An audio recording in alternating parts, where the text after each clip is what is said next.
Hello, good evening everyone, especially to our instructor, Mrs. Aquilin Daliada Campus. I am Jessa Rose Pasquilrita, a second year student taking up Bachelor of Secondary Education, major in English at Negros Oriental State University, Shatan Campus. And for today's video, I am going to give my movie analysis or movie review about The Miracle Worker. The Miracle Worker revolves around the two main characters, which is Annie Sullivan, the teacher, and her student Helen Keller. Annie Sullivan is a young teacher of Helen Keller with determination and perseverance. She herself was blind and regained vision after several surgeries. She went to Perkins Institute for the Blind and received ample education and got experience. At a very young age, she pursued teaching as a career and a mode of earning. She pursued this profession to help children having physical disabilities like her. Helen Keller is a blind and deaf child of the Keller couple. A serious illness in her childhood leaves her blind and deaf. She is the pampered child of her parents. Her parents have not given importance to make her disciplined because of her inability to interact with the outer world. She causes disturbance everywhere she goes. For the setting of the story, the play is set in Tuscumbia, Alabama in 1980s. Most of the action takes place at the Keller's home. Ever wonder how the world is like for a young child who is deaf-blind? Well, just imagine it as a world that extends only as the fingertips can reach. Limited and oftentimes a world that is full of profound sense of isolation and loneliness. As someone who is fortunate enough for not being cheated upon by any of my senses, this movie, The Miracle Worker, has brought deep realizations in me. Of course, I realized how blessed I am to have complete senses, that I didn't need to suffer like what happened to Helen, the child. The movie exceeded my expectations. It shows us that the ability to communicate with others is fundamental to almost every aspects of our lives. Helen Keller was deaf-blind due to scarlet fever or meningitis, which she experienced when she was 19 months old. Her parents failed to punish her, which makes her uncontrollable. Their treatment of Helen becomes a stumbling block in her learning way. Her family can't deal with her attitude because the child has never been disciplined.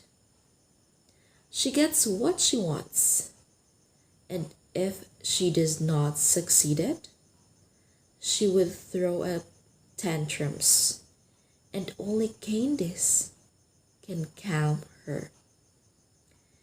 And so her family contacted the Perkins Institute for the Blind in Boston, which eventually lead them to Annie. Annie, my favorite character, is the perfect embodiment of what a teacher must be. I have here my favorite line from Annie. If it is her senses that is impaired and not her mind, she must have language. Language is more important to the mind than the lightest the eye. Annie herself was blind and regained vision after several surgeries. Annie tells them that she will educate Helen only if she is allowed to stay with her alone. She demands full authority over Helen. She recalls her childhood and everything to the Kellers. She proposes staying in the Gordon house with Percy to assist them in some chores. Arthur hesitantly permits them only for 2 weeks. Like the key, which is an obvious symbol in the movie, she unlocks Helen's potential by teaching her how to communicate and do all the things that most people take for granted. First, she educates Helen through sign language. Then, associates subjects with spelling. Annie spells a word in Helen's palm and then lets her touch that object to get the association. Through her continuous struggle and patience, of course, she enables Helen to interact with the outer world. Through this tool, Annie tries to bridge the void between the two worlds, the sign language and the real object. Without language and communication, Helen is an isolated, violent, and an uncontrollable child. But when she finally associates meaning with real objects, she becomes able to communicate. Annie lets Helen touch the things she spells to her. When Helen comes in contact with water, she remembers the spelling and utters w, w, meaning that she recognizes it. She becomes able to communicate when water touches her. She then becomes part of the social structure, for her language proves to be an outlet to express her emotions. Language and communication gave her a social status which she was deprived of in her past.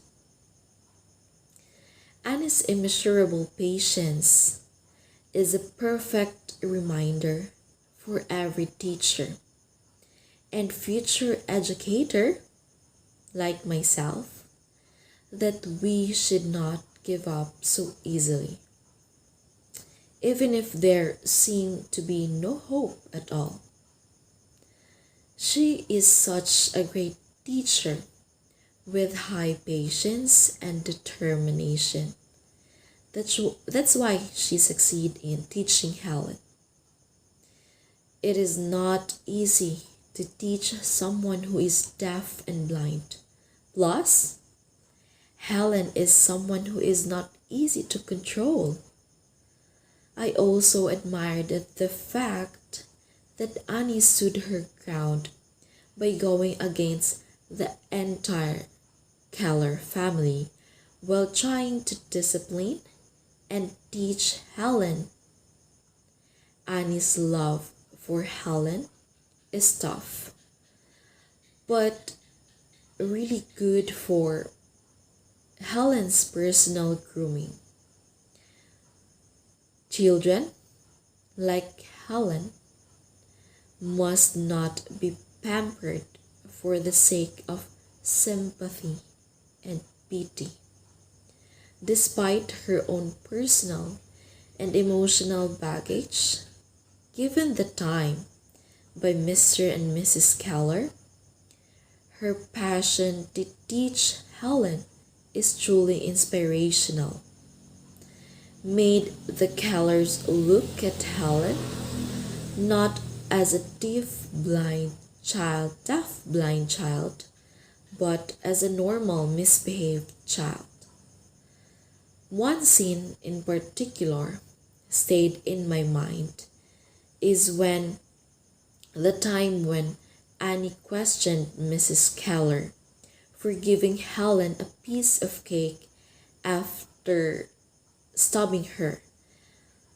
That scene best supports the B.F. Skinner's operant conditioning theory, the concept of reward and punishment. A lesson for parents that if they truly care about their children, they must know when to reward and when not to reward and when to punish them. In fact, this brings me back so much childhood memory. And I really thank my parents for doing a great job.